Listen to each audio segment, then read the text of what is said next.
Hello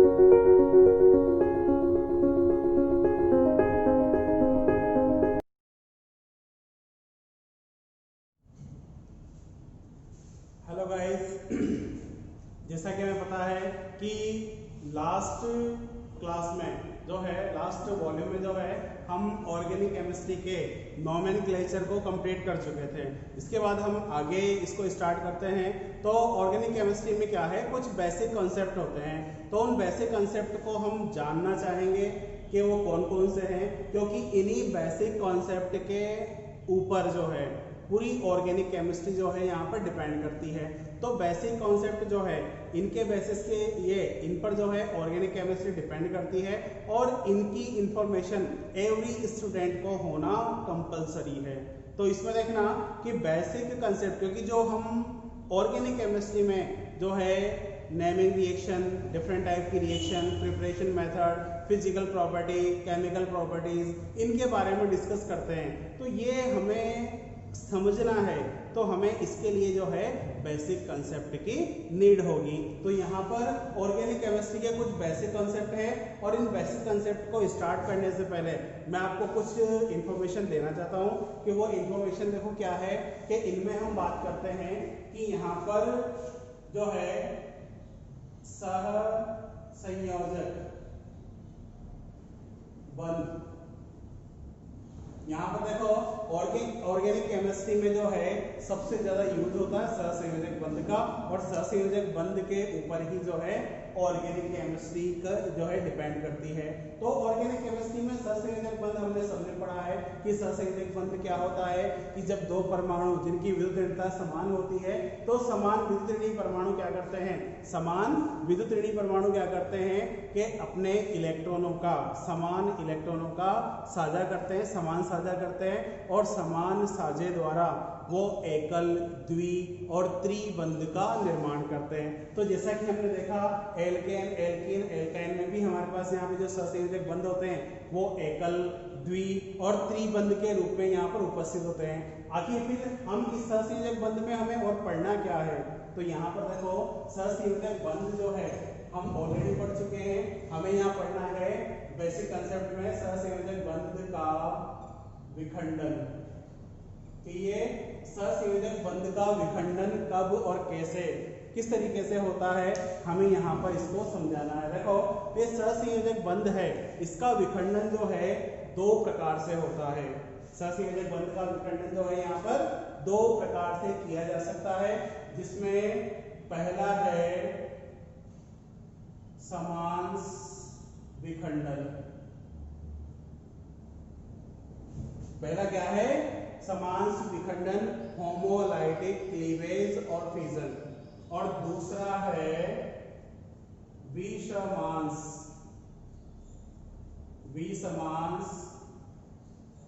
विखंडन।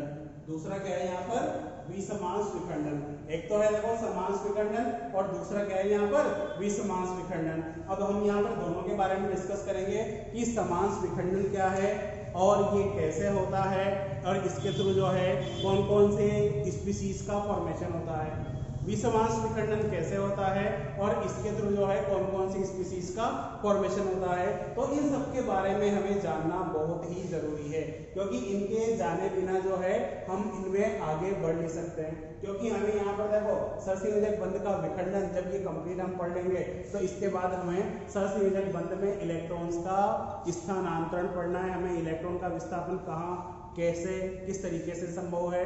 तो ये सारी चीजें भी हमें जाननी होगी, है ना। और फिर इसके बाद हम बात करेंगे ऑर्गेनिक केमिस्ट्री की जो है रिएक्शंस की, क्योंकि ऑर्गेनिक केमिस्ट्री की रिएक्शंस जो है वो इन्हीं टॉपिक्स के ऊपर डिपेंडेड है। तो इन्हीं टॉपिक से जो है हम यहाँ पर ऑर्गेनिक केमिस्ट्री के आगे के पार्ट को क्लियर करेंगे। तो हम स्टार्ट करते हैं कि यहाँ पर जो है सहसंयोजक बंध का विखंडन जो है वो दो तरीके से हो सकता है। कौन कौन सा, एक तो है समांस विखंडन, और दूसरा क्या है यहाँ पर, विसमांस विखंडन। सबसे पहले हम बात करते हैं समांस विखंडन की, और समांस विखंडन होता क्या है। ध्यान देना कि यहाँ पर नंबर 1 है ये समांस विखंडन। तो ये यहाँ पर समांस विखंडन की बात करें हम पहले, समांस विखंडन। समांस विखंडन होता क्या है, देखो ध्यान से। समांस विखंडन विखंडन, जैसे हमारे पास ये कार्बन कार्बन ये इस तरीके से ऐड है ना। तो कार्बन में क्या होता है कि अगर सहसंयोजक बंध का विखंडन कुछ इस प्रकार से हो कि बंध के दोनों इलेक्ट्रॉन जो है समान रूप से बंध द्वारा बंधित दोनों परमाणु पर विस्थापित हो जाएं, क्योंकि नॉर्मली अपन ने देखा है कि जैसे ये क्लोरीन है, क्लोरीन के पास बाह्यतम कोश में ये यहाँ पर 7 इलेक्ट्रॉन होते हैं, दूसरे क्लोरीन के पास भी देखो बाह्यतम कोश में ये यहाँ पर 7 इलेक्ट्रॉन होते हैं। जब इनमें ये साझा होगा तो इस तरीके से यहाँ पर ये Cl Cl ये इस तरीके से देखो यहाँ पर ये जुड़े होते हैं। तो यहाँ पर देखना ये जो बीच में सहसंयोजक बंध है, इस सहसंयोजक बंध का निर्माण जो है इन 2 इलेक्ट्रॉन से हुआ है, ठीक है। तो मैं इन दोनों इलेक्ट्रॉन को यहाँ पर शो कर देता हूँ, ये देखो, ठीक है। अब यहाँ पर देखना ध्यान से कि सहसंयोजक बंध का विखंडन इस प्रकार से हो कि बंध के दोनों इलेक्ट्रॉन बंध द्वारा बंधित दोनों परमाणुओं के पास समान रूप से विस्थापित हो जाए, तो इस विखंडन को हम समांश विखंडन कहते हैं। अर्थात कि एक इलेक्ट्रॉन तो यहाँ पर शिफ्ट हो जाए और एक इलेक्ट्रॉन जो है यहाँ पर शिफ्ट हो जाए। तो यहाँ पर देखना कि ये कार्बन ये इस तरीके से यहाँ पर एक इलेक्ट्रॉन ये इसके पास रह जाएगा, ये देखो ये यहाँ पर, और दूसरा इलेक्ट्रॉन ये दूसरे कार्बन के पास चला जाएगा। यानी कि बंध दोनों ये बंध के जो दोनों इलेक्ट्रॉन है वो समान रूप से दोनों परमाणुओं पर वितरित हो गए हैं। तो इस प्रक्रिया को किस नाम से जाना जाता है? समांश विखंडन के नाम से। इस प्रक्रिया को किस नाम से जाना जाता है? समांश विखंडन के नाम से। अब एक बात ध्यान रखना कि समांश विखंडन से जिस स्पीशीज का निर्माण होता है, जिस इलेक्ट्रॉन स्नेही स्पीशीज का निर्माण होता है, उस इलेक्ट्रॉन स्नेही स्पीशीज को हम कहते हैं मुक्त मूलक, जिसे हम फ्री रेडिकल भी कहते हैं। फ्री रेडिकल जिसको हम शॉर्ट में FR लिखते हैं। तो अगर मैं कहीं FR लिख दूं तो कंफ्यूज नहीं होना, क्योंकि FR का मीन्स क्या है? फ्री रेडिकल मीन्स मुक्त मूलक। तो जब कार्बन में के बीच में समांश विखंडन होता है, सहसंयोजक बंध का समांश विखंडन होता है, तो बंध के दोनों इलेक्ट्रॉन समान रूप से बंध द्वारा बंधित दोनों परमाणु पर वितरित हो जाते हैं या विस्थापित हो जाते हैं। यही प्रक्रिया जो है समांश विखंडन कहलाती है। और समांश विखंडन के द्वारा जो है ये मुक्त मूलक का निर्माण होता है। समांश विखंडन के द्वारा जिस स्पीशीज का निर्माण होता है उस स्पीशीज को हम मुक्त मूलक कहते हैं। तो ये था हमारा समांश विखंडन, होमोलाइटिक फिजन या होमोलाइटिक क्लीवेज। तो आप इसे नोट कीजिए, इसके बाद हम विसमांश विखंडन के बारे में डिस्कस करेंगे।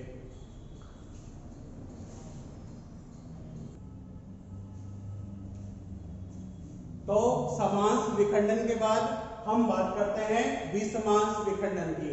विसमांश विखंडन क्या है कि ये स्पीशीज, इसके थ्रू जो है हम यहाँ पर 2 स्पीशीज प्राप्त करते हैं। 2 स्पीशीज, हम जो स्पीशीज कह रहे हैं वो स्पीशीज एक प्रकार का अभिकर्मक है। इनके बारे में हम आगे डिस्कस करेंगे कि अभिकर्मक होते क्या है और ये कहाँ और कैसे ऑर्गेनिक केमिस्ट्री में काम आते हैं। तो यहाँ पर पहले हम इनको समझ लें कि ये विसमांश विखंडन होता क्या है। विसमांश विखंडन में देखना कि जैसे कार्बन और ये यहाँ पर Z, ये मैंने इसमें ये Z को जोड़ दिया। अब एक बार ध्यान रखना कि जब कार्बन और Z इन दोनों की विद्युत ऋणता में अंतर होता है ना, कि सहसंयोजक बंध से जुड़े जब 2 परमाणु की विद्युत ऋणता में अंतर होता है तो बंध के इलेक्ट्रॉन अधिक विद्युत ऋणी परमाणु की ओर विस्थापित हो जाते हैं, जिससे क्या होता है कि बंध के दोनों इलेक्ट्रॉन किसी एक ही परमाणु पर विस्थापित हो जाते हैं। तो ऐसी स्थिति में क्या होगा कि यहाँ पर जब बंध के दोनों इलेक्ट्रॉन किसी एक ही परमाणु पर विस्थापित हो जाते हैं तो एक परमाणु पर तो ऋणावेश आता है और एक परमाणु पर धनावेश आता है। जैसे हम बात करें यहाँ पर कि यहाँ पर En of Z is greater than En of C। यहां पर देखना ध्यान से कि जो En विद्युत ऋणता के Z की विद्युत ऋणता किससे, कार्बन से ज्यादा है। तो ऐसी स्थिति में क्या होगा कि ये जो बंध के दोनों इलेक्ट्रॉन है वो Z की ओर स्थानांतरित हो जाते हैं। बंध के दोनों इलेक्ट्रॉन Z की ओर स्थानांतरित हो जाते हैं। तो यहाँ पर देखना ध्यान से कि ये कार्बन के पास तो आ गया यहाँ पर धनावेश, और अब बंध के दोनों इलेक्ट्रॉन जो Z के पास चले गए तो इसके ऊपर क्या गया यहाँ पर ऋणावेश। तो Z ने तो ऋणावेश को प्राप्त कर लिया और कार्बन ने धनावेश को प्राप्त कर लिया। तो यहाँ पर एक बन गया ये धनायन और एक बन गया यहाँ पर ये ऋणायन। एक क्या बन गया यहाँ पर, धनायन और एक ऋणायन। तो इसका मतलब है कि जब विषमांश विखंडन होता है तो विषमांश विखंडन का मतलब क्या है कि अगर बंध के दोनों इलेक्ट्रॉन बंध से जुड़े किसी एक ही परमाणु की ओर विस्थापित हो जाते हैं तो इस प्रकार का विखंडन विषमांश विखंडन कहलाता है। और विषमांश विखंडन में जिस परमाणु पर दोनों इलेक्ट्रॉन विस्थापित होते हैं उस पर ऋणावेश आता है और दूसरे परमाणु पर जो है धनावेश आता है। इस प्रकार विषमांश विखंडन में धनायन और ऋणायन दो स्पीशीज का निर्माण होता है। इसमें देखना कि विषमांश विखंडन में यदि कार्बन पर धनावेश आता है तो बनने वाला स्पीशीज या अभिकर्मक जो है ये कहलाता है कार्बोधनायन। इसे हम क्या कहेंगे, कार्बोधनायन कहेंगे। और अगर सिचुएशन ये हो, ध्यान से देखना कि ये यहाँ पर कार्बन से ये मैंने Y जोड़ दिया। अब यहाँ पर गौर करने वाली बात क्या है कि यहाँ पर En विद्युत ऋणता किसकी, Y की, वो कम है किससे, En ऑफ C। यानी कि अब यहाँ पर देखना कि Y की विद्युत ऋणता कार्बन से कम है। इसका मतलब है कि कार्बन की विद्युत ऋणता बहुत ज्यादा है, और जब कार्बन की विद्युत ऋणता बहुत ज्यादा है तो अब बंध के दोनों इलेक्ट्रॉन कहां पर स्थानांतरित होंगे, कार्बन पर स्थानांतरित हो जाएंगे। तो ऐसी सिचुएशन में देखना यहाँ पर ये कार्बन पर आ गया ऋणावेश, है ना, प्लस Y पर यहाँ पर आ गया ये धनावेश। तो यहाँ पर देखना वही धनायन और ऋणायन का निर्माण हुआ है। लेकिन यहाँ पर देखना कि अगर विषमांश विखंडन से कार्बन पर धनावेश प्राप्त होता है तो वह अभिकर्मक या स्पीशीज कार्बोधनायन कहलाता है, और यदि कार्बन पर ऋणावेश आता है तो इस स्पीशीज को हम क्या कहते हैं, कार्ब ऋणायन। इस स्पीशीज को क्या कहा जाता है, कार्ब ऋणायन कहा जाता है। तो यहाँ पर देखना इसको हम अंग्रेजी में कार्बोनियम आयन या कार्बोकैटायन भी कहते हैं, और इसको हम कार्बेनाइन, कार्बेनाइन। तो इस तरीके से जो है यहाँ पर जब विषमांश विखंडन होता है, सहसंयोजक बंध का विषमांश विखंडन होता है, तो सहसंयोजक बंध के विषमांश विखंडन से जो है ऋणायन और धनायन का निर्माण होता है। अगर विषमांश विखंडन में कार्बन पर धनावेश आता है तो कार्बोधनायन बनता है, और यदि कार्बन पर ऋणावेश आता है तो कार्ब ऋणायन बनता है।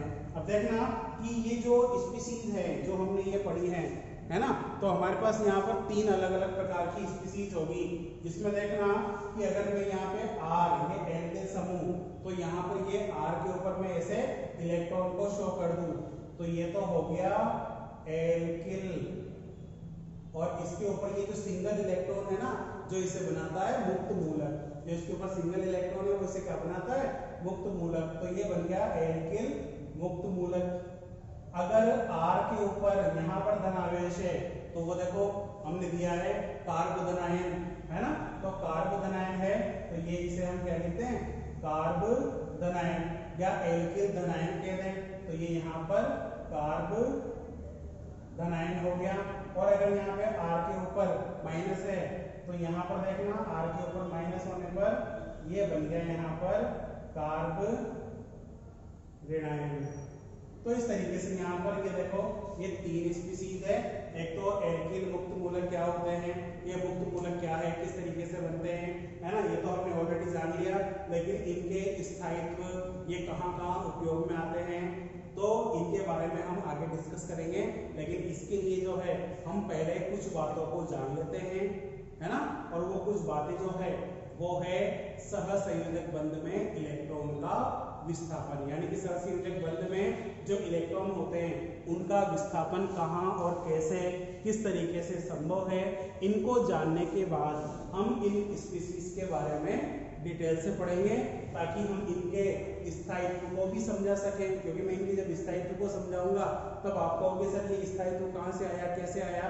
तो उसके लिए क्या है कि हम जो है सहसंयोजक बंध में इलेक्ट्रॉनों का विस्थापन पढ़ ले पहले, फिर इसके बाद हम इनको इन सबको जो है डिटेल से पढ़ेंगे।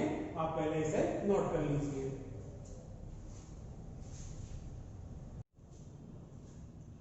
तो देखो गाइस, जो हमने बेसिक कंसेप्ट में हमने सहसंयोजक बंध के विखंडन के बारे में पढ़ा है। तो सहसंयोजक बंध के विखंडन में हमने 2 प्रकार के विखंडन पढ़े हैं, समास विखंडन और विसमास विखंडन। तो सहसंयोजक बंध का विखंडन के पश्चात हम देखेंगे कि सहसंयोजक बंध में इलेक्ट्रॉनों का विस्थापन कैसे होता है। तो यहाँ पर देखना हमारा अगला टॉपिक क्या है, सहसंयोजक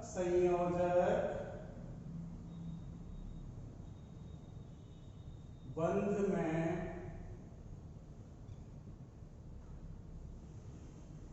इलेक्ट्रॉनों का विस्थापन। देखो सहसंयोजक बंध में इलेक्ट्रॉनों का विस्थापन, सहसंयोजक बंध में इलेक्ट्रॉनों का विस्थापन जो हम 4 अलग अलग तरीके से समझा सकते हैं। इसमें देखो पहला है प्रेरणिक प्रभाव, दूसरा है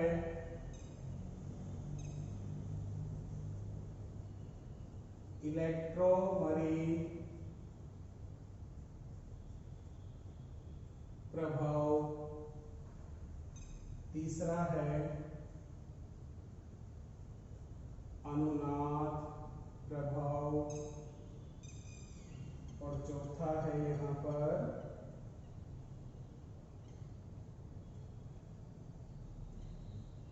अति संयुग्मन। यहाँ पर देखना कि सहसंयोजक बंध में इलेक्ट्रॉनों का जो विस्थापन होता है तो इलेक्ट्रॉनों के विस्थापन को हम 4 अलग अलग तरीके से समझा सकते हैं। जिसमें पहला है प्रेरणिक प्रभाव के द्वारा जो है हम सहसंयोजक बंध में इलेक्ट्रॉनों के विस्थापन को समझा सकते हैं।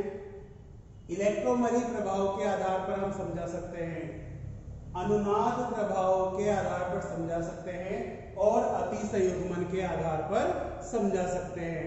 तो यहाँ पर देखना हम एक एक करके इन सभी प्रभावों के बारे में डिस्कस करेंगे। सबसे पहले हम बात करते हैं प्रेरणिक प्रभाव के बारे में, ठीक है। तो प्रेरणिक प्रभाव में देखना क्या होता है, प्रेरणिक प्रभाव इसे हम अंग्रेजी में इंडक्टिव इफेक्ट लिखते हैं। इसे अंग्रेजी में क्या लिखा जाता है, इंडक्टिव इफेक्ट, और इसे हम आई प्रभाव भी कहते हैं। कौन सा प्रभाव कहा जाता है इसे, आई प्रभाव, है ना। कि इंडक्टिव इफेक्ट या प्रेरणिक प्रभाव कैसे होता है, इंडक्टिव इफेक्ट या प्रेरणिक प्रभाव कैसे होता है। तो यहाँ पर देखना कि इसको हम पहले प्रेरणिक प्रभाव के बारे में जान ले कि प्रेरणिक प्रभाव होता क्या है कि जैसे मान लो यहाँ पर ये कार्बन की एक श्रृंखला है और इस श्रृंखला में ये एक तो Z परमाणु जुड़ा हुआ है ना। तो क्या होता है कि जब कार्बन से जुड़ने वाले किसी परमाणु या समूह की विद्युत ऋणता में, है ना, अंतर होता है तो ऐसी स्थिति में क्या होता है कि इसकी विद्युत ऋणता ज्यादा है तो सहसंयोजक बंध के इलेक्ट्रॉन इस ओर विस्थापित होने लगेंगे, और अगर कार्बन की विद्युत ऋणता ज्यादा है तो बंध के इलेक्ट्रॉन कार्बन की ओर विस्थापित होने लगेंगे।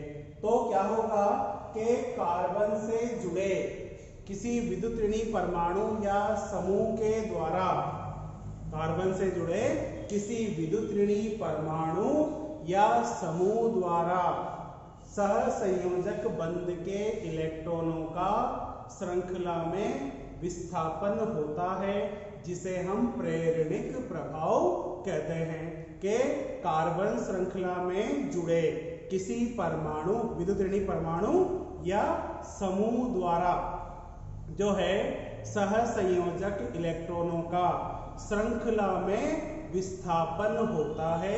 इसी विस्थापन को हम प्रेरणिक प्रभाव के नाम से जानते हैं। अब यहाँ पर ये जो प्रेरणिक प्रभाव है वो दो प्रकार का बताया गया है। प्रेरणिक प्रभाव जो है यहाँ पर कितने प्रकार का बताया गया है?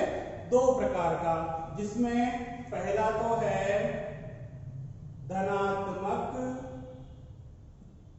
प्रेरणिक प्रभाव। कौन सा प्रभाव है ये? धनात्मक प्रेरणिक प्रभाव। और दूसरा है ऋणात्मक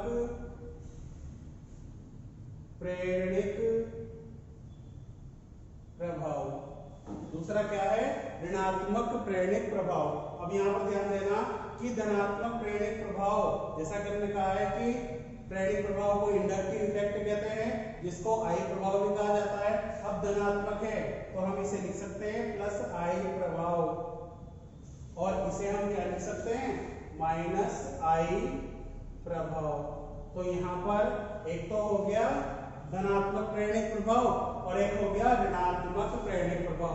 अब यहाँ पर बात आती है कि ये धनात्मक प्रेरणिक प्रभाव क्या है, ऋणात्मक प्रेरणिक प्रभाव क्या है। ध्यान से देखना कि धनात्मक प्रेरणिक प्रभाव क्या होता है, ऋणात्मक प्रेरणिक प्रभाव क्या होता है। तो यहाँ पर देखना कि ये श्रृंखला में ये मैंने Z जोड़ दिया यहाँ पर। अब एक बात का ध्यान रखना कि अगर इस Z की विद्युत ऋणता है ना, यदि कार्बन से जुड़े समूह की विद्युत ऋणता हाइड्रोजन से कम होती है तो बंध, सहसंयोजक बंध के इलेक्ट्रॉन, सहसंयोजक बंध के इलेक्ट्रॉन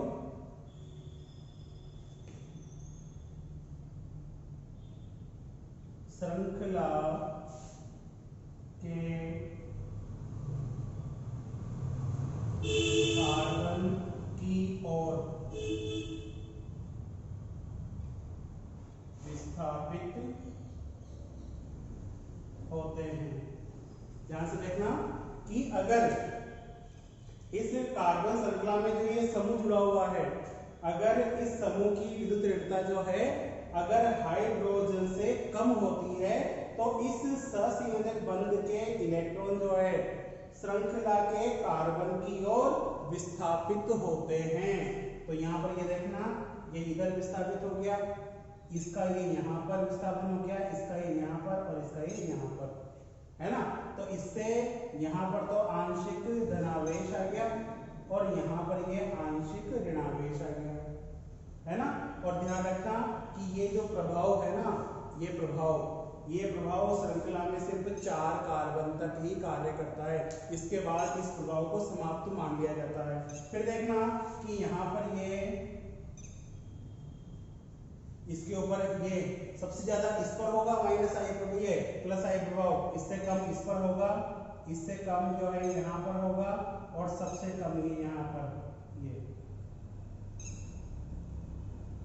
तो यहाँ पर देखना कि जब कार्बन श्रृंखला से अगर कोई समूह जुड़ा हुआ है और इसकी विद्युत हाइड्रोजन से कम है, तो ऐसी स्थिति में क्या होगा, सहसंयोजक बंध के इलेक्ट्रॉन जो है श्रृंखला के कार्बन की ओर विस्थापित होते हैं। इसे तो हम क्या कहते हैं, प्लस आई प्रभाव कहते हैं। और इसके कारण क्या होगा कि उस परमाणु या समूह पर तो आंशिक धनावेश आता है और कार्बन पर आंशिक ऋणावेश आ जाता है। तो यह प्रभाव क्या कहलाएगा, धनात्मक प्रेरणिक प्रभाव कहलाएगा। इस प्रभाव को हम किस नाम से जानेंगे, धनात्मक प्रेरणिक प्रभाव के नाम से जानेंगे।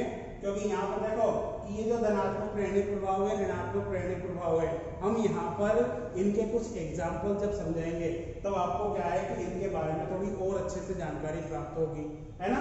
अब यहाँ पर देखना कि ऋणात्मक प्रेरणिक प्रभाव के बारे में बात करें तो ये यहाँ पर ये कार्बन की मैंने यहाँ श्रृंखला ले ली और यहाँ पर ये समूह जोड़ दिया। अब एक चीज देखना कि यहाँ पर इसको हम कैसे एक्सप्लेन कर सकते हैं। यदि कार्बन से जुड़े समूह की विद्युत ऋणता यदि हाइड्रोजन से अधिक है तो बंध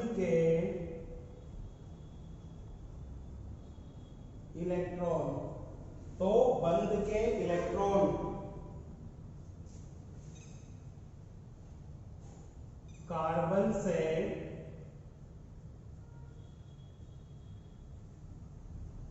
जुड़े समूह की ओर विस्थापित होते हैं और इसे हम ऋणात्मक प्रेरणिक प्रभाव कहते हैं। मतलब यदि कार्बन से जुड़े समूह की विद्युत ऋणता यदि हाइड्रोजन से अधिक है तो बंध के इलेक्ट्रॉन, तो ये जो सहसंयोजक बंध है तो इस बंध के इलेक्ट्रॉन कार्बन से जुड़े समूह की ओर विस्थापित होंगे। तो इसे हम जो है यहाँ पर क्या कहेंगे, ऋणात्मक प्रेरणिक प्रभाव या फिर माइनस आई प्रभाव। तो यहाँ पर देखना कि अब बंध के इलेक्ट्रॉन जो है इस समूह की ओर जा रहे हैं। देखो तो यहाँ पर ये और यहाँ पर ये, तो यहाँ पर देखो अब इस समूह पर आएगा आंशिक ऋणावेश और यहाँ पर इस कार्बन पर आएगा आंशिक धनावेश। फिर इससे जुड़े हुए कार्बन पर यह आंशिक धनावेश और कम हो जाएगा, फिर यहाँ पर और आंशिक धनावेश और कम और आंशिक हो जाएगा और यहाँ पर ये और कम हो जाएगा। तो यहाँ पर देखना कि ये जो है आंशिक धनावेश आंशिक ऋणावेश को ये डेल्टा के साइन से बताया जाता है। तो यहाँ पर देखना कि Y की विद्युत ऋणता जब हाइड्रोजन से ज्यादा है तो अब सहसंयोजक बंध के इलेक्ट्रॉन जो है इस Y की ओर विस्थापित हो जाते हैं, Y की ओर शिफ्ट हो जाते हैं। तो Y पर तो क्या आ जाता है आंशिक ऋणावेश और इस कार्बन पर आ जाता है आंशिक धनावेश, है ना। तो यहाँ पर ऐसी स्थिति में यह प्रभाव जो है क्या कहलाएगा, ऋणात्मक प्रेरणिक प्रभाव। तो यहाँ पर ये धनात्मक प्रेरणिक प्रभाव हो गया और ये ऋणात्मक प्रेरणिक प्रभाव हो गया। और इन दोनों प्रभावों को देखना अच्छे से आपको ध्यान रखना है क्योंकि ये दोनों प्रभाव जो है बहुत काम आते हैं। अब एक बात और ध्यान देना कि जो धनात्मक प्रेरणिक प्रभाव है वो ध्यान रखना, एक तो R समूह और एक OR समूह, केवल ये दो समूह है जिनके द्वारा धनात्मक प्रेरणिक प्रभाव प्रदर्शित किया जाता है। अब R का मतलब यहाँ पे CH3 हो सकता है ना, C2H5 हो सकता है। तो हम आपको क्या है एक क्रम भी लिखाएंगे जिसमें CH3 C2H5 किस किस का प्रेरणिक प्रभाव सबसे ज्यादा है और किसका सबसे कम है ना। तो R और OR का कौन सा प्रभाव होता है, धनात्मक प्रेरणिक प्रभाव। तो धनात्मक प्रेरणिक प्रभाव कौन कौन दर्शाते हैं, R और OR, है ना। इसके अलावा ऋणात्मक प्रेरणिक प्रभाव में देखना कि सबसे ज्यादा होता है NO2 का, उससे कम होता है साइनाइड का, उससे कम होता है COOH का, इससे कम होता है फ्लोरीन, फिर यहाँ पर क्लोरीन, फिर यहाँ पर ब्रोमीन, फिर यहाँ पर ये आयोडीन, फिर यहाँ पर ये OH। तो इस तरीके से जो है यहाँ पर देखना कि ये समूह जो है ऋणात्मक प्रेरणिक प्रभाव दर्शाते हैं, और ये जो दो समूह है ये हमेशा धनात्मक प्रेरणिक प्रभाव समझाते हैं। और यहाँ पर देखना कि आपको मेरे हिसाब से आपको अच्छे समझ में आ गए होंगे, फिर भी एक बार इनको ध्यान देना कि अगर कार्बन से कोई परमाणु या समूह जुड़ा हो जिसके कारण दोनों कार्बन और उस समूह की विद्युत ऋणता में अंतर आ जाए, तो क्या होता है कि सहसंयोजक बंध के इलेक्ट्रॉन या तो उस समूह की ओर या फिर उस समूह से दूर विस्थापित होंगे, और इसे ही क्या नाम दिया गया है, प्रेरणिक प्रभाव नाम दिया गया है। प्रेरणिक प्रभाव जो है यहाँ पर दो प्रकार का बताया गया है, एक तो है धनात्मक प्रेरणिक प्रभाव और दूसरा है ऋणात्मक प्रेरणिक प्रभाव। तो यहाँ पर देखना कि धनात्मक प्रेरणिक प्रभाव क्या होता है कि अगर कार्बन श्रृंखला है और इस श्रृंखला में कार्बन से अगर कोई समूह जुड़ा हुआ है और इस समूह की विद्युत ऋणता जब हाइड्रोजन से कम होती है तो सहसंयोजक बंध के इलेक्ट्रॉन श्रृंखला के कार्बन की ओर विस्थापित होने लगते हैं, जिससे इस समूह पर आंशिक धनावेश और कार्बन पर आंशिक ऋणावेश आता है। तो यह प्रभाव तो क्या कहलाएगा, धनात्मक प्रेरणिक प्रभाव कहलाएगा। और धनात्मक प्रेरणिक प्रभाव जो है आर एल्किल समूह और एल्कोक्सी समूह जो है धनात्मक प्रेरणिक प्रभाव कहलाते हैं। फिर देखना कि अगर कार्बन से श्रृंखला में जो समूह जुड़ा हुआ है अगर उसकी विद्युत ऋणता इस हाइड्रोजन से ज्यादा है, इस समूह की विद्युत ऋणता जब हाइड्रोजन से ज्यादा है तो क्या होगा, सहसंयोजक बंध के इलेक्ट्रॉन इस समूह की ओर विस्थापित हो जाते हैं, जिससे इस समूह पर आंशिक ऋणावेश आता है और कार्बन पर आंशिक धनावेश आता है। तो यह प्रभाव जो है ऋणात्मक प्रेरणिक प्रभाव कहलाएगा। और इस प्रभाव को ये समूह दर्शाते हैं, और इन समूहों में भी देखो एक क्रम होता है कि सबसे ज्यादा ऋणात्मक प्रेरणिक प्रभाव किसका होगा, NO2 समूह का, उससे कम होगा इस समूह का, इससे कम होगा कार्बोक्सिलिक समूह का, फिर fluorine, chlorine, bromine, iodine, OH। तो इस तरीके से इनके ये प्रेरणिक प्रभाव का ये क्रम चलता है, आप इसे नोट कीजिए।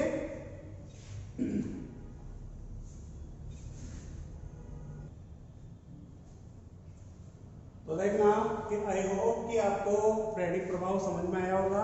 अब प्रेरणिक प्रभाव को हम अप्लाई कैसे करते हैं ये ध्यान देना कि हम प्रेरणिक प्रभाव से कौन कौन सी बातों को समझा सकते हैं। अब एक चीज देखना कि हम प्रेरणिक प्रभाव से एक तो धनायन या ऋणायन के स्थायित्व को समझा सकते हैं, है ना।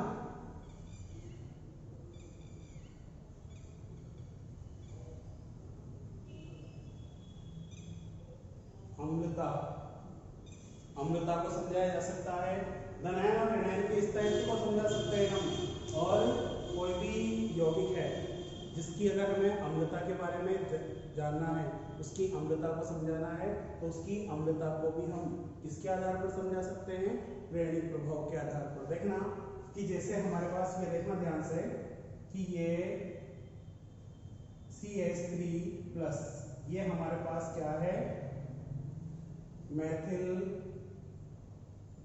धनायन। क्या है ये, मैथिल धनायन। अब एक चीज गौर करना कि मैं इस मैथिल धनायन में एक हाइड्रोजन हटाकर उसके स्थान पर क्या जोड़ दूं, CH3, है ना। अब एक चीज गौर करना कि यहाँ पर इस मैथिल धनायन जो है ना ये, इसमें ये देखो कार्बन के पास ये 1 2 3 4 5 6 केवल 6 इलेक्ट्रॉन है कार्बन के पास, कार्बन का अष्टक पूरा नहीं है। और एक बात का ध्यान रखना कि जिन स्पीसीज में अष्टक पूरे नहीं होते वो अस्थायी होते हैं। तो यहाँ पर इसका मतलब क्या है कि CH3+ जो धनायन है वो अस्थायी है या बहुत कम स्थायी है, ये कह सकते हैं। तो हम इसके स्थायित्व की व्याख्या जो है हम प्रेरणिक प्रभाव के आधार पर समझा सकते हैं। जैसा कि हमें पता है कि एल्किल समूह R, यहाँ पर ये जो है एल्किल समूह R और ये OR, तो देखना R का मतलब क्या है, CH3 हो सकता है, CH2, CH3 हो सकता है, यहाँ पर CH3 ये हो सकता है ना, ये CH3 और ये CH3, ये हो सकता है। कोई सा भी समूह हो सकता है इसमें, R का मतलब कोई भी एल्किल समूह हो सकता है। तो एक चीज देखना कि जब इस धनावेशित कार्बन से जब ये मैथिल समूह जुड़ा तो अपन ने क्या कहा है कि मैथिल समूह का कौन सा प्रभाव होता है, धनात्मक प्रेरणिक प्रभाव होता है। तो धनात्मक प्रेरणिक प्रभाव के कारण देखो बंध के ससंयोजक बंध के इलेक्ट्रॉन कहां पर, इस कार्बन की ओर विस्थापित होंगे।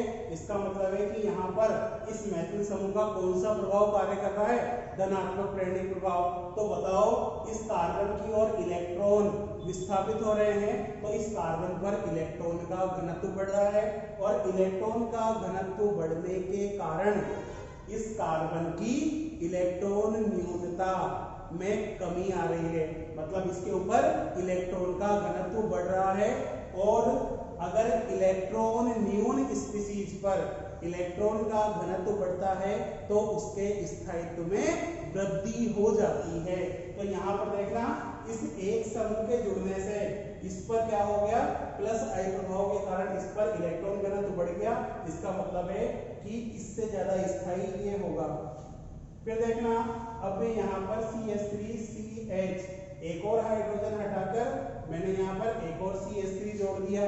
तो एक और CH3 जोड़ने से अब देखना कि यहाँ पर इस जो धनावेशित कार्बन है अब इस पर कितने समूह हो गए, एल्किल समूह, 2 एल्किल समूह हो गए और 2 एल्किल समूहों का प्लस आई प्रभाव है यहाँ पर और 2 एल्किल समूहों के प्लस आई प्रभाव के कारण इस कार्बन पर, इस धनावेशित कार्बन पर इलेक्ट्रॉन घनत्व और बढ़ गया।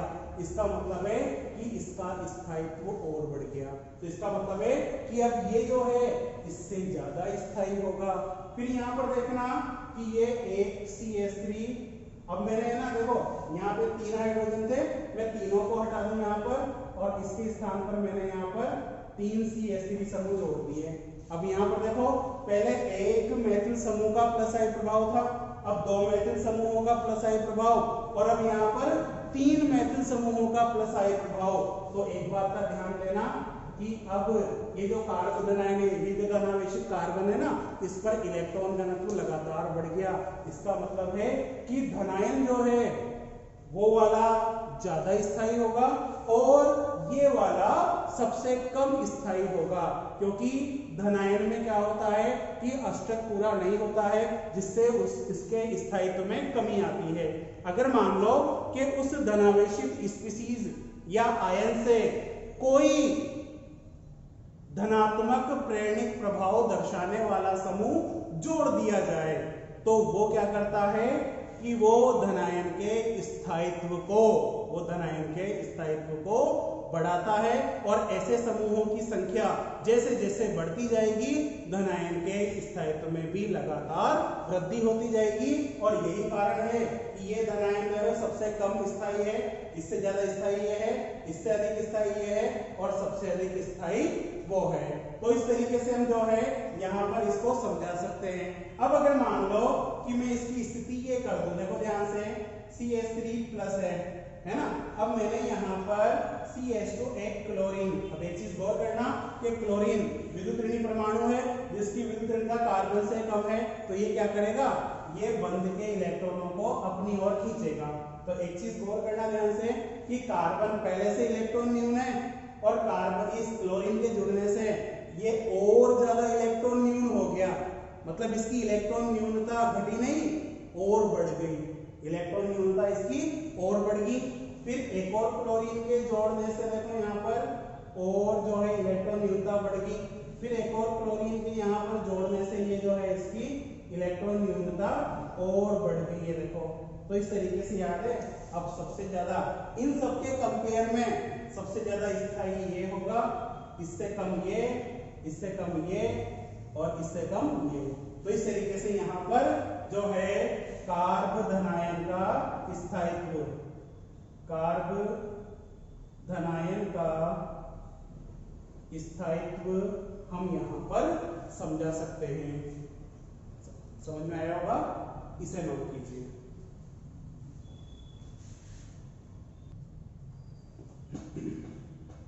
इसके बाद हम बात करें कार्ब ऋणायन का स्थायित्व। कार्ब ऋणायन क्या होता है, जैसे अगर मान लो कि ये कार्बन है CH3।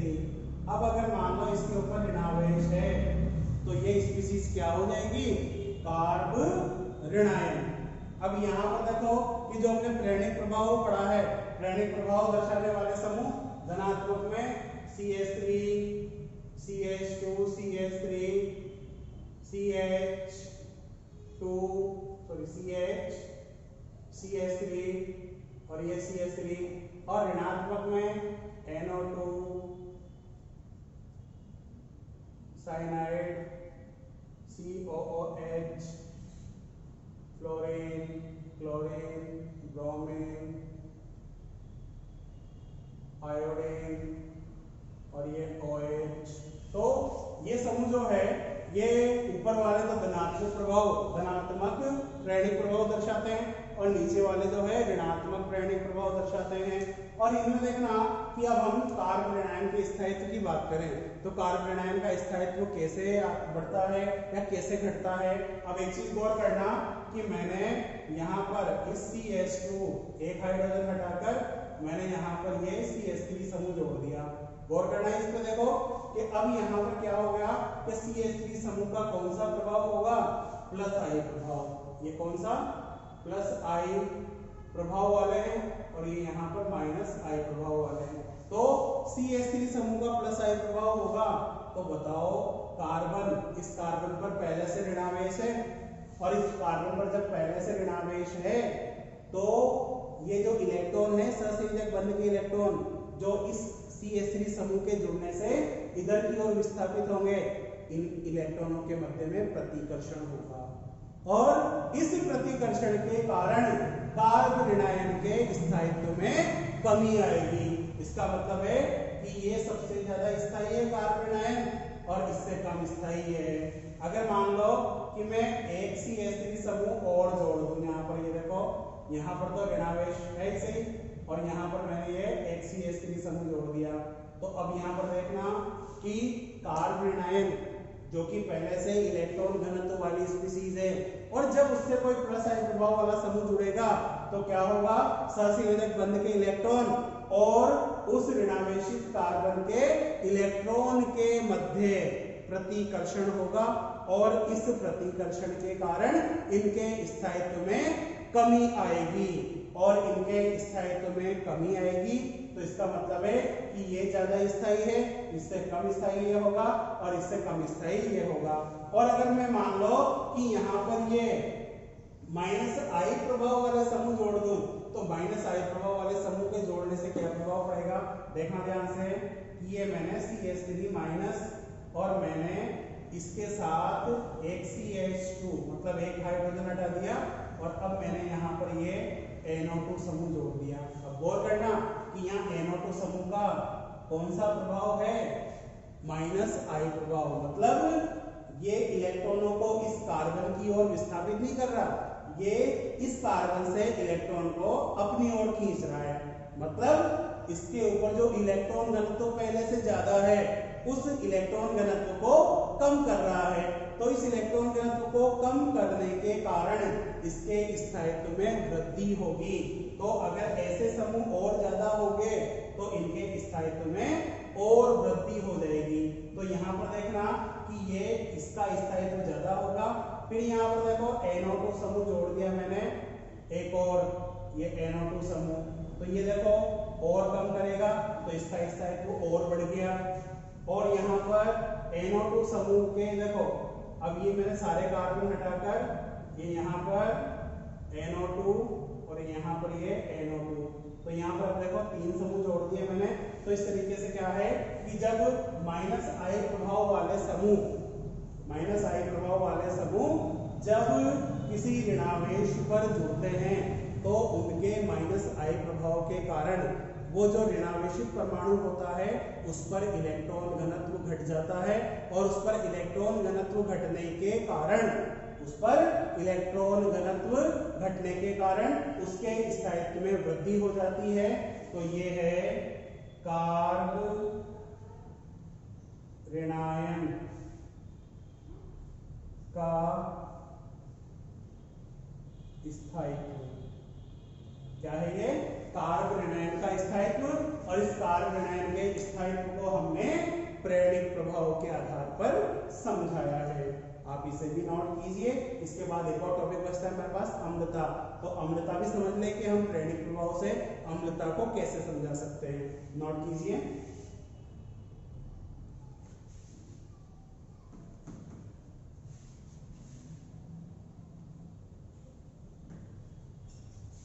देखो अम्लता को कैसे समझा सकते हैं। CH3 COOH। अब देखो, चलो इसको छोड़ो, मेरे पास यहां पर CH3 CH2OH। गौर करना ध्यान से, क्योंकि यहाँ पर ये जो है बार बार नहीं मिलेगा, फिर क्या है, 12th पढ़ेंगे तो 12th में ही पढ़ने को मिलेगा। लेकिन इसको थोड़ा यहाँ से अच्छे समझ लें ताकि हमें आगे दिक्कत ही नहीं होगी।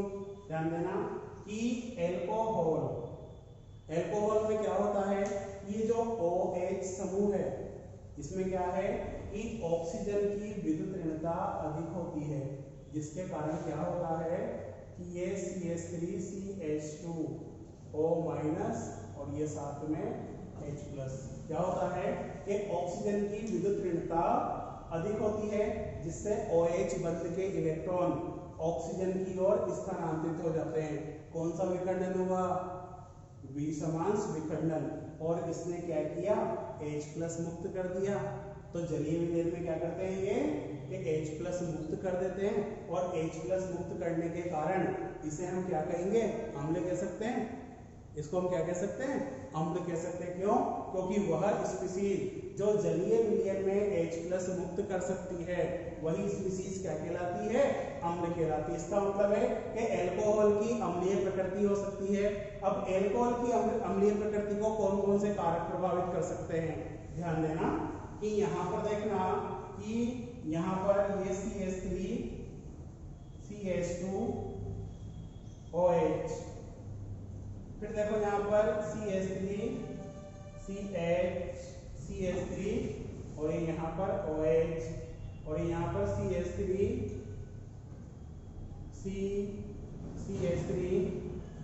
CH3 ये OH। गौर करना है यहाँ पे, इस OH समूह में यहाँ पर देखना इस कार्बन का, ये देखो यहाँ पर मेथिल समूह जुड़ा हुआ है, और इस मेथिल समूह का यहाँ पर कौन सा प्रभाव है, +I प्रभाव। तो ये सहसंयोजक बंध को इसकी ओर विस्थापित करेगा, और ये CH2 जो है सहसंयोजक बंध के इलेक्ट्रॉन को ऑक्सीजन की ओर विस्थापित करेगा। अब एक बताओ, जब ऑक्सीजन पर इलेक्ट्रॉन घनत्व बढ़ेगा तो ऑक्सीजन क्या करेगा, OH बंध के इलेक्ट्रॉनों को आकर्षित नहीं करेगा, और जब ये OH बंध के इलेक्ट्रॉनों को आकर्षित नहीं करेगा तो H+ आयन भी आसानी से मुक्त नहीं करेगा, और जब H+ आयन आसानी से मुक्त नहीं होंगे तो इसकी अम्लता में कमी आएगी। तो यहाँ पर देखो कि इसका एक समूह का प्रभाव है, यहाँ पर देखो कितने हो गए, 2, यहाँ पर कितने हो गए, ये 3। तो यहाँ पर देखना कि ये इस तरीके से क्या होगा कि जैसे जैसे एल्किल समूह बढ़ते जाएंगे, इस ऑक्सीजन परमाणु पर इलेक्ट्रॉन घनत्व बढ़ता जाएगा, और जब ऑक्सीजन पर इलेक्ट्रॉन घनत्व ज्यादा हो जाएगा तो OH बंध का विखंडन आसानी से नहीं होगा, और जब OH बंध का विखंडन आसानी से नहीं होगा तो ऐसी स्थिति में H+ आसानी से मुक्त नहीं होगा और अम्लता में कमी आएगी। इसका मतलब है कि सबसे अधिक अम्लीय ये है, इससे कम अम्लीय ये है ना। तो इनको नोट कीजिए।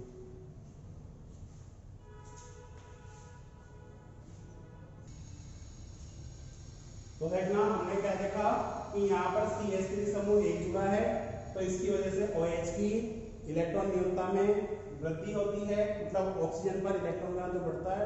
यहाँ पर 2 समूहों का +I प्रभाव है, जिससे ऑक्सीजन पर इलेक्ट्रॉन घनत्व और ज्यादा बढ़ जाता है, और यहाँ पर 3 एल्किल समूहों का, 3 मेथिल समूहों का +I प्रभाव होता है, जिससे इलेक्ट्रॉन घनत्व बढ़ता है और इस तरीके से अम्लता में कमी आती है। इसके बाद देखो यहाँ पर माइनस आई प्रभाव वाले समूह देखना, माइनस आई प्रभाव वाले समूहों में देखना किस तरीके से कि यहाँ पर ये मैं CH3OH समूह ले लूं, है ना। तो ये तो हो गया मेथेनॉल। फिर देखो यहाँ पर मैं इनमें से कौन सा समूह लूं, साइनाइड समूह ले लूं। ये साइनाइड समूह मैंने इसमें ऐड कर दिया, या फिर क्लोरीन ही ले लो आप, तो ये क्लोरीन CH2 और ये OH। अब एक चीज देखना ध्यान से कि यहाँ पर CH3 समूह का प्लस आई प्रभाव है, जिसके कारण क्या है, ऑक्सीजन पर इलेक्ट्रॉन घनत्व तो बढ़ेगा। तो कॉमन सी बात है कि ये इतनी आसानी से H+ मुक्त नहीं कर पाएगा। लेकिन इसको देखो ध्यान से कि यहाँ पर जो है इसका क्लोरीन का कौन सा माइनस आई प्रभाव आ गया, और इसके माइनस आई प्रभाव के कारण इस कार्बन से इलेक्ट्रॉन क्लोरीन की ओर विस्थापित होंगे। तो O कार्बन ऑक्सीजन बंध के इलेक्ट्रॉन जो है वो कार्बन की ओर विस्थापित होंगे, और क्या होगा कि ऑक्सीजन जो है इस अपनी ऑक्सीजन पर यहाँ पर इलेक्ट्रॉन घनत्व कम हो जाएगा। तो ऑक्सीजन की इस कमी को पूरा करने के लिए OH बंध के इलेक्ट्रॉनों को अपनी ओर खींच लेगा, और इस प्रकार से क्या होगा, यहाँ पर H+ आसानी से मुक्त कर देगा। फिर देखो यहाँ पर ये क्लोरीन CH2 सॉरी CH, और यहाँ पर एक और क्लोरीन और ये OH। अब यहाँ पर देखो कि दो क्लोरीन का माइनस आई प्रभाव है, जिसके कारण क्या होगा कि ऑक्सीजन पर इलेक्ट्रॉन घनत्व और कम हो जाएगा, और यह आसानी से H+ मुक्त कर देगा। तो इसका मतलब है कि ये सबसे कम अम्लीय है, इससे ज्यादा अम्लीय होगा ये, इससे अधिक अम्लीय होगा ये। और अगर मैं यहाँ पर एक और क्लोरीन जोड़ दूं तो यहाँ पर ये देखो Cl और ये OH, तो यहाँ पर इन तीन क्लोरीन के माइनस आई प्रभाव के कारण कार्बन के इलेक्ट्रॉन इन समूहों की ओर जाएंगे, तो ऑक्सीजन पर इलेक्ट्रॉन घनत्व और कम हो जाएगा, और ऑक्सीजन जो है OH बंध के इलेक्ट्रॉनों को अधिक प्रबलता से अपनी ओर खींचेगा और आसानी से H+ मुक्त कर देगा।